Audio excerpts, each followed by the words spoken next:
episode of Humanity the Podcast. My name is Emilio, and I am the founder and host of this said podcast. Welcome to episode 7. If you're watching right now on Facebook Live, welcome as well. If you're listening on the podcast, thank you. You can help this podcast grow by following us at facebook.com/humanitythepodcast, following us on Twitter at humanitythepod, and if you feel so gracious to give to our Patreon campaign, patreon.com/humanitythepodcast. My tangible goal for this future earnings from Patreon is to be able to hire someone again. Back when I ran my last podcast, I was able to generate enough crowdfunded money to hire someone at $15 an hour to do some of just getting guests, just helping put some things together for a plan for the future. So I'd like to be able to do that again. I'd love to get someone who's able to run the social media and someone who's able to book guests, maybe even take over some of the technical abilities here, but we'll see where it goes. Really what I want to do is, on my way up through this, I want to be able to do this together with other people. So you can help make that possible. If you'd be interested in that type of position, I will take that as well. So humanitythepodcast@gmail.com. Let's get talking. So this is going to be the first time in this podcast history that I'm going to do just a single topic for one of these reflections. And this is something that I am very used to in this type of format, but you may not have heard me do quite yet. As you've heard, I've taught a few college courses, and I used to work for an organization where I talked in front of rooms full of people, educating on things. My goal in these types of talks is never to be the one sole expert you'll hear from. I think that's a disingenuous way to even look at life, to even consider how knowledge itself works. Our knowledge is based on various knowledge sources that we've encountered in life. Sometimes we hear them in a formal way, such as when you go to school, or when you read a book that has gone through numerous editors and peer review, things like that. Sometimes what you hear are opinion pieces. So that seems to be what's very popular right now. But the question is, which of these sources should we listen to, and which of them should we base our opinions on? Now, this is an ought question. You'll hear me mention that a lot, that the questions of ought are different than the questions of what is. What is are facts. Those are things that we can measure right now, things we can capture. The problem with defining things that are tangibly is that our measurement tools aren't always perfect. So what do I mean by that? What I mean is that if I were to witness a crime, a lot of things would go into factor of when I gave a report of it. Was I paying attention? Did I have sunglasses on? Did I have earphones on? And even if all of my senses weren't impaired, I can only see so far, I can only hear so well. I am red-green colorblind, and so maybe that could affect some of the data. Now, just because I saw something different doesn't mean that I didn't see it different. So if I were to see someone running out of a place and people came by and said, did you see the person running by here in a red shirt? My best answer I could give is, I think so, because I'm red-green colorblind.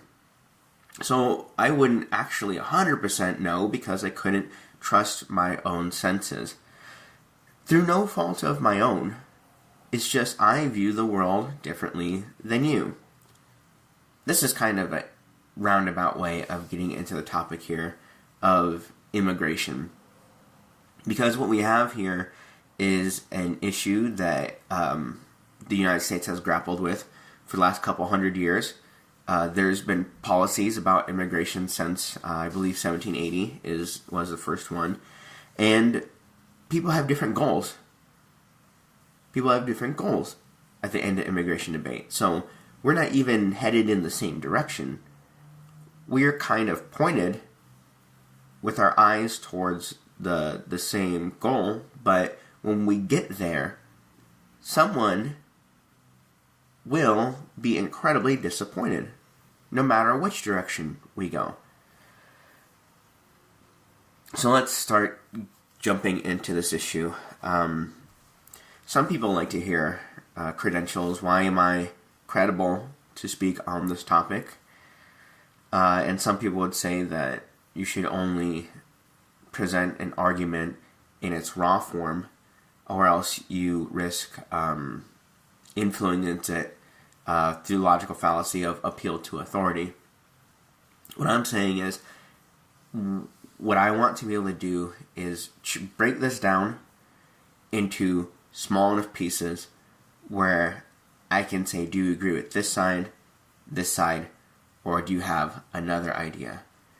I have my opinions, but I don't think that my opinions will necessarily be your opinions.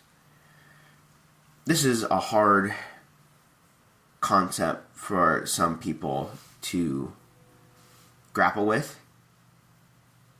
because in cases with such dire consequences as this issue, people see this as a moral imperative.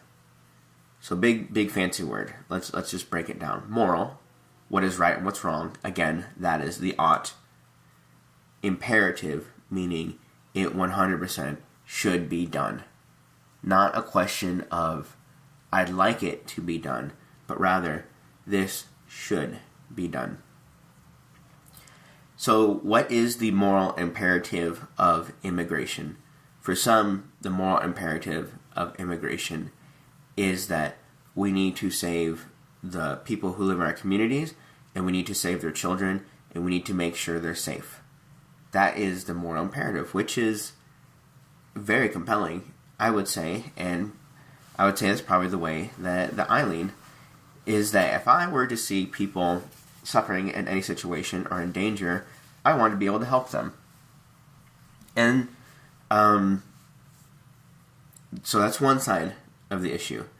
The other side, or one other side of an issue where some people stand, is that it is a moral imperative to preserve this country, and the way that you preserve this country is by following the existing laws. So, do you fall in between those ones? Do you fall somewhere else? What are your arguments for presenting this? Because what I will say is that this immigration debate is not new. I have been active in my community working towards what they call common sense immigration reform with a clear pathway to citizenship for years and years. I'd say since 2008 was probably the first time I got really, really engaged. Wow, that's a decade ago. Time flies. But for you, how often do you think about this? And do you have to? Some of you who watch these Facebook Live who are in here, you've seen my face. You can see me right now if you're watching this as a video. But for those of you who have only heard my voice, if you were to see my skin, I am brown. I'm Mexican American. Just one day I'll go into that, about the phrasing of that and why that's what I've chosen. I'm pretty noticeably Mexican. If people were to see me, they would say, "Oh, that's a Mexican." And so this immigration debate was never a choice for me whether to become informed or not, as this surrounded me my entire life growing up. So I was born here in the United States. My mother's family came here about 100 years ago. About 100 years ago. And my great-grandfather crossed the U.S.-Texas border for a nickel. He paid a nickel, and he came in. because around the turn of the century, you used to be able to just do that. The border was much more permeable. So he came, make a long story short, he came up here, started a family, raised his children here. His granddaughter was my mother. So I was born here in the States. My father, on the other hand, grew up in a small ranch in the middle of the mountains of central Mexico. He was the second born of 11. He came here when he was 16 years old because his family just didn't have money.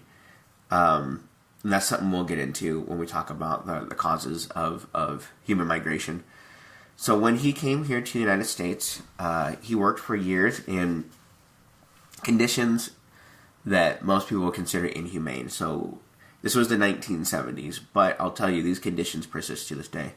So for example, he worked in the strawberry fields in California, sometimes for 14 hours a day, and they'd sleep in a shack together. All the men who worked there, they'd sleep in a shack there, and then get up and work again early the next day.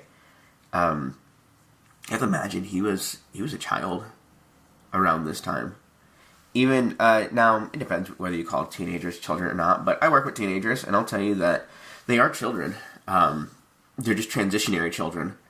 They are children who are transitioning to adults. And if you don't think that process takes all of your teens and some of into early 20s, even just for brain development, I would say you're mistaken. Now, can some kids mature more? Yes, I just told you my father was an adult immediately, because he had to be. So all this is anecdotal, but it leads up to one point. There was a law passed in I believe it was an executive order, actually, in 1987 under President Ronald Reagan. And what it did is it set some standards. I can't read you exactly what they are right now, but I can tell you that it affected, I believe, around 3 million people, or maybe I'm misquoting that. I'm sorry. It's either 500,000 or 3 million. Sometimes I get these statistics mixed up in my head, but I encourage you to look it up. But if people had been here before 1982, I believe, and they had been in the United States concurrently, so that means 1 year after the other, for 15 years, then you could begin the immigration process. So my father did. My father began the immigration process and became a naturalized citizen. Great. What a great opportunity. Pretty amazing. Now, the question is, why don't more people do it this way? Well, the answer is that door is closed. In 1996, under President Clinton, there was a giant push for stricter immigration laws. And part of this, they put in a system that persists to this day, that if you want to apply for citizenship, you have to return to your country of origin first, then put in an application, and then you wait until your turn is called. Sounds like in theory, sounds like a pretty good system. Now, the main issue with this is that the lines are unbelievably long. So for Mexico right now, I believe the wait time is somewhere between 20 and 25 years. So I find the current immigration debate right now of when they say we're going to end chain migration is this kind of a scare tactic, right? Saying once one person gets here, they're going to bring in a bunch of other people. Well, even if you have to get that process and it's someone from Mexico, they have to wait 20 years or so to get here. So it's not like going to be a big flooding in. I hear people say no amnesty, because again, going back to one of my original points, is people state that they want rule of law. So the idea is, if you provide amnesty, that rule of law is violated. But what I will say to this is that laws or made by humans. And we have a system in our government, brilliant system, where we can change our laws. We can even amend our Constitution. And for as much as people, it really is in vogue right now to kind of put the entire United States down and want to really throw it all away and just say, like, it's all bad. I would say that system, in theory, is beautiful. Not a lot of governments exist like that in the world, even in the history of the world. Not a lot of governments have existed by that. How did laws change? By royal decree, if it was a monarchy, or by whims, if it happens to be. It's interesting what a dictatorship and monarchy. Really, just the words kind of differentiate what it is. But if a dictatorship, then just by whim or by political, maybe saboteuring, just really wanting to control the populace. But here, in all theory, our system of government is supposed to be able to provide this remedy. But let's look, this is all very clinical, technical terms. I want to give you a peer into like what this is doing to people. So, for my job, I work with a number of undocumented youth and families. For some of you, that's shocking. Like, why would you work with people like that? And for some of you, it's a good thing. But what I will say is that these are the people that live in my neighborhood, whether I want them to or not. And I do want them to, because unlike most of you probably listening, these are types of people that I grew up with, that I identify with, that I see them as living, breathing creatures. I see them as people who laugh and who cry, who hurt, who get upset, who have a favorite food, who have a favorite thing that they like to talk about, who make jokes. These are 100% full-fledged people to me. They're not a concept. They're not some type of wide political theory. So as much as I love to dive into political theories, and I love to think about this from the 50,000 miles above the earth looking down, I can't with this, because I know them, and they are me. Consider this. Were the immigration systems that exist today around, would your family be eligible to even begin the process for immigration? Consider that. So, and for those of you who don't know, I encourage you to look online and see what the actual process is. Who can apply for visas? Because not anyone could just apply for visas.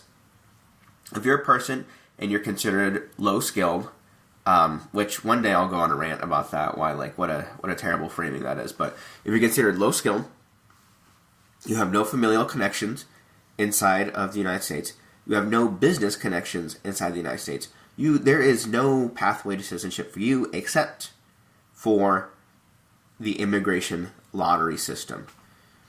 So the immigration lottery system is set up to try to bring people from, I believe that the wording is underrepresented parts of the world to the United States. And I know that the President Trump has said that they just put people inside of a bowl, names inside of a bowl, and pick them out. But that is not what the system is like at all. It's on a computer, so no bowls involved. And then once people's names have been chosen, they still have to go through the entire immigration process. It's not like you get Willy Wonka's golden ticket, and you can just walk inside. It's not like that. There is a whole process. It costs, I believe, $700 to get this process going. But even all that aside, I wish people could separate politics from, well, humanity, to be honest. Because that's what I'm focused on. So I'm going to do something and I'm going to take politics 100% out of it. What you think should happen at the government level, up to you. What I want to say is that if we're looking at this from a humanity perspective, what should we see? So the current deportation system right now is incredibly psychologically harmful to the children in the family and to the families themselves. What I see from a human services provider standpoint is that these people are less likely to access services, so healthcare, child services, educational services, because they're hiding. They're hiding from this idea of some type of stranger who will come and take them, or who will come and take their parents. There's kind of this idea in the United States of retribution. That if someone's done something wrong, they should be punished. And that is the way to handle things. What I'd say with the systems happening now is we're raising a generation of people who are disenchanted with the concept of the United States. Because you cannot explain to a 4-year-old or a 5-year-old that their parents deserve to be taken away from them and taken to a country that this child's never been to. And they deserve to grow up without their mother or their father. You cannot teach a child that. But then I struggle. Because I have to be aware of my own lenses. That is my lens for this, but then I've heard a counter argument of saying like, well, the same argument can be made for anyone who has broken a law. And technically, being in the United States without documentation, you're not breaking a law. It's a civic infraction. Kind of around the same severity as a parking ticket. That's actually why there's a whole different detention system for immigration than just being able to throw someone in jail or prison. Do you know when people are taken by immigration and they get transported to these detention centers, that they don't have the same rights that an American citizen does. So they don't have the right to a lawyer or to a speedy trial or all these things. And so really, they live this life in limbo. The United States has a long history of considering citizen to equal full personhood. I mean, consider that the very first immigration restriction policy was called the Chinese Exclusion Act. Consider that. And you know, there's lots of people who are quick to point and say the entire United States system is based on racism.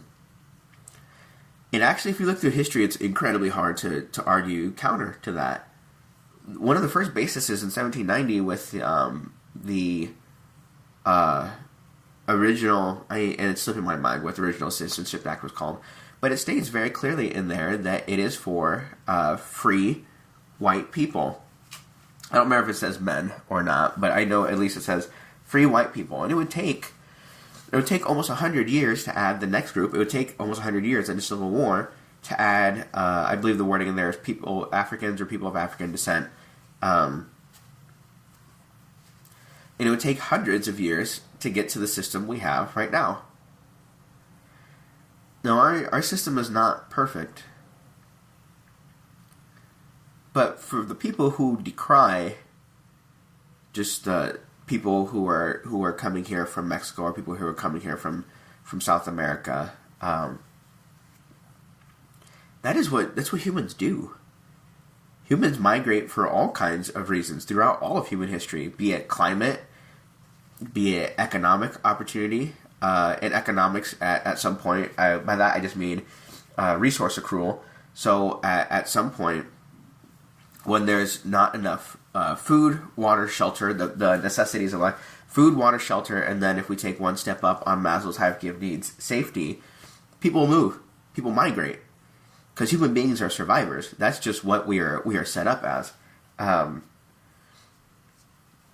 So really, to decry all of this is, or I think this is an aberration in history, is to be ignorant of all human history. We are a migratory species. We will always go where we believe we can maximize our potential with the maximum amount of resources. So that's why you hear so many times people from Central and South America who come here say that they came here because they want a better life for their children. That's a story as old as human history. And I think that's why people get really antsy when we hear anti-immigrant rhetoric, because the idea is that could be us at any time. One thing I've seen people talk about, and I think it's interesting, is that there's a super volcano that's under Yellowstone State Park. So if you don't know about this, I encourage you, please look it up. There's a super volcano that I believe they say at any time could erupt. And it would devastate, I think it'd kill everything within a 100-mile radius immediately. And it would devastate the entirety of the United States, and I think the majority of North America. If that were to happen, where would you go? I want you to be really, really, really honest with yourself. Where would you go? Would you accept your fate? Go down with the ship, and just say, it's okay that I die, it's okay that my family dies, it's okay that my children die? Or would you fight to survive? Would you head north? Well, there's not a lot of resources up north. Not a lot of fertile land the further north you go, especially if you were to get outside of the area that was affected by this volcano. Would you head south? I think that'd be one of the biggest historical ironies that could come of that situation. Would you try to make your way to Europe? Some other part of the world?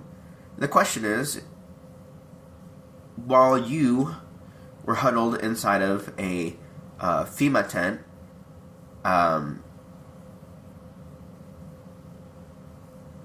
all of a sudden now a refugee, would you follow 100% of the rules?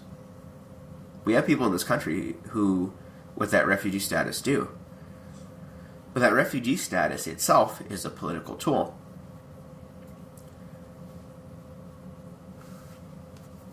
Because who do we deem as worth giving the special protection of refugee, and who do we not?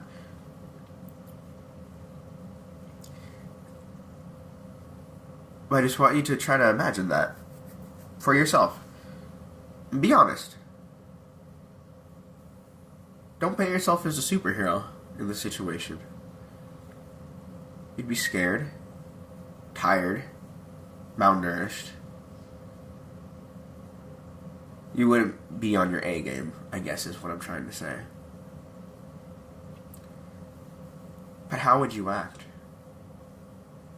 And if someone came to you and said, hey, you give me $2,000 and you can forget all of this, and I will just get you into the country that you want to go to. And when you're there, then you can figure out your immigration process. Seems almost too good to be true, right? Well, take this theory and just put it on top of what we know is happening. That's already happening in Mexico. Not only has it been happening in Mexico, it's been happening for decades. The majority of people in my town who come here without papers are from rural parts, usually undereducated, have been in generations of poverty. And I'm just saying this is just a number of them. This is not everyone's story, but it is definitely my father's story. And you see hope. You see hope for yourself. You see hope for your children. You see hope for the ability to send money back and help the people of your family who couldn't make it here. You're an astronaut. You are the brave explorer who is being sent to a distant land where you don't know the customs, you don't have any connections, and you know people won't like you.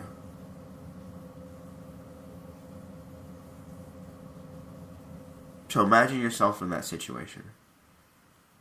It's very easy to want to romanticize and say, like, well, I would do this, and this, and this. But if they told you your family could either live inside of the ruins of your old town, or a FEMA camp, or you could pay $2,000, have to do some sneaking, and you could get to that country, which would you do? I've heard some people say, well, why don't people's countries just fix themselves up? That's nation building. That takes hundreds of years. Hundreds and hundreds of years. You have to realize also that the government isn't all of its people either, right? So, like right now, I can't just look at the politics of the things that the majority of people want that don't happen inside the country. I just saw a poll 2 days ago, I believe, and it was the polling company had asked, do you support legalized marijuana in the United States? And it was like 80-some% said yes. That doesn't mean we have it immediately. So in the same way, in these countries that are rife with corruption at the political level, that lack natural resources, or whose resources are being hoarded by a certain small percent of the population, they have no control over their country. Let's be honest, even some of the things that in this country that we'd want to change, and the majority of us would want to change, we can't get through the political system. It just doesn't work like that. So do you die waiting for that political system to finally come around, and in your old age maybe it'll come around? Or do you take life in your own hands? That's how humans act. That's how humans act. As someone who works with humans, let me tell you that the idea of doing what's right versus what's wrong becomes a moot point when you back people into what they see as a corner. As soon as you tell people you will suffer because of this situation, people will start looking for a solution.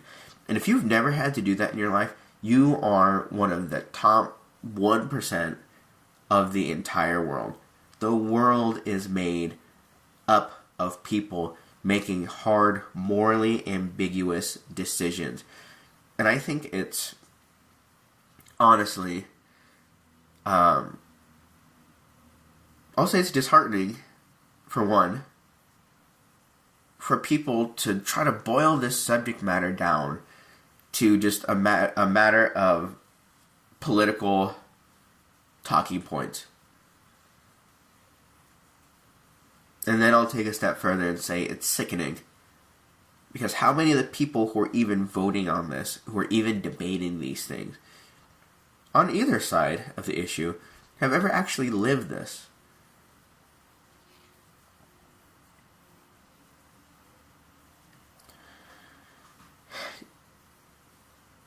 I find that we, as Americans, love slogans, love talking points, love catchphrases, but refuse to learn the lessons inside of it. One of them, which I think applies perfectly here, but I haven't heard a lot, is no taxation without representation. And undocumented people who are living here, if they find work, they're paying taxes a lot of the time. If you buy something from a grocery store, you're paying taxes. You buy gas, you're paying taxes. You pay taxes in a multitude of ways. But they don't get a say in any of this. So we have to start being honest.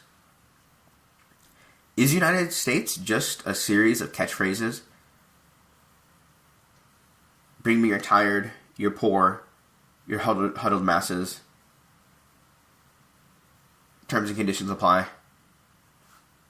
Not applicable after 1996. Or do we stand for something? Do we stand for each other? Because which would you prefer? Would you prefer to stand alone, holding a flag, a piece of cloth? Or would you rather stand together with other people? And what do you get out of judging these people? What benefit does it bring to your life? What harm does your judgment bring to their life? And which is more important to you? These are the hard questions at the heart of all of this. And I can't help but think that our government right now, which is shut down because they were unable to find a deal regarding DACA and CHIP and all of those things, I find it overly cynical and really a lot of political posturing. The Democrats right now are acting very holier than thou, but under President Obama, there was the most deportations ever under President. As I told you before, the way my father got his citizenship was taken away under Clinton. I think the Deferred Action for Childhood Arrivals, DACA, I think that program is an okay temporary fix. But it's exactly that. It's a temporary fix. We need immigration reform, because until we fix the immigration system, what we have here is a political underclass. We have a societal underclass. We have a society with a portion of its population that are non-citizens, who are then, every 2 or 4 years, based on elections, smacked around like a piñata. These are people that might not care about politics. They don't have any real political ideology. They just want to live life.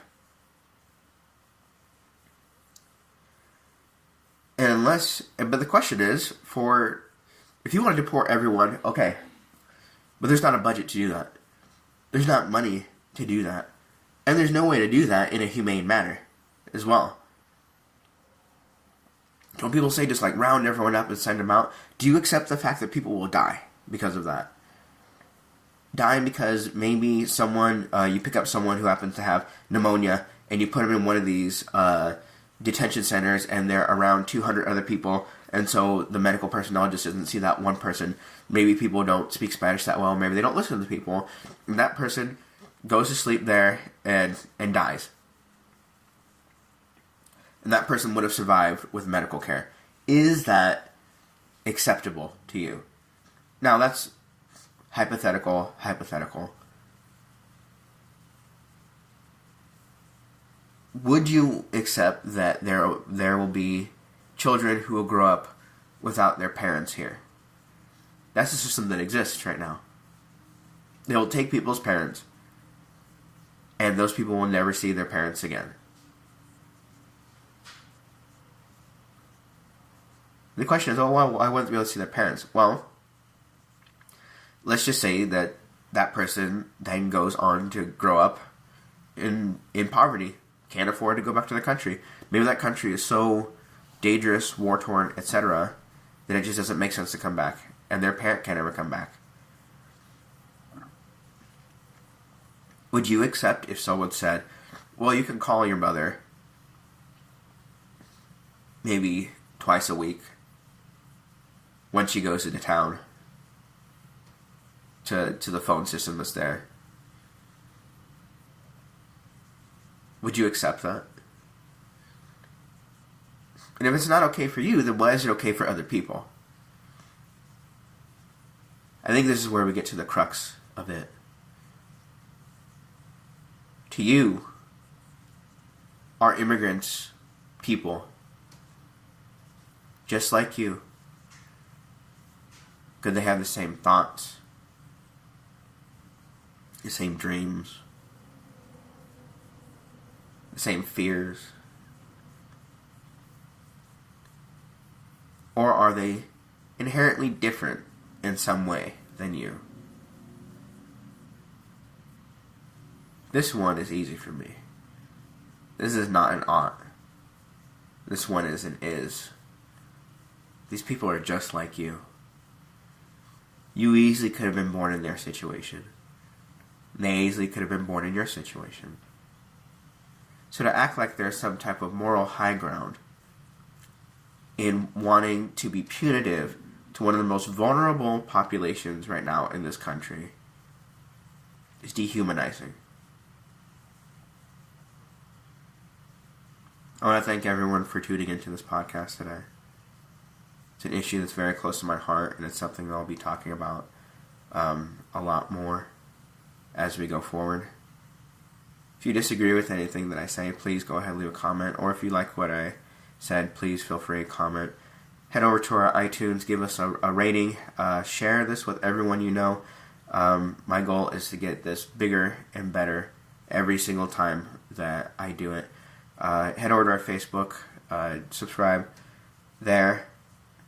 Head over to our Twitter at Humanity of the Pod, our Patreon, patreon.com/Humanity of the Podcast.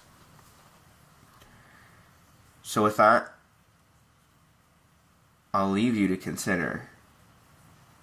If you accept the notion that these people deserve some sort of protection, whatever it may be, what are you going to do? Because there's people out there right now who are actively arguing the opposite.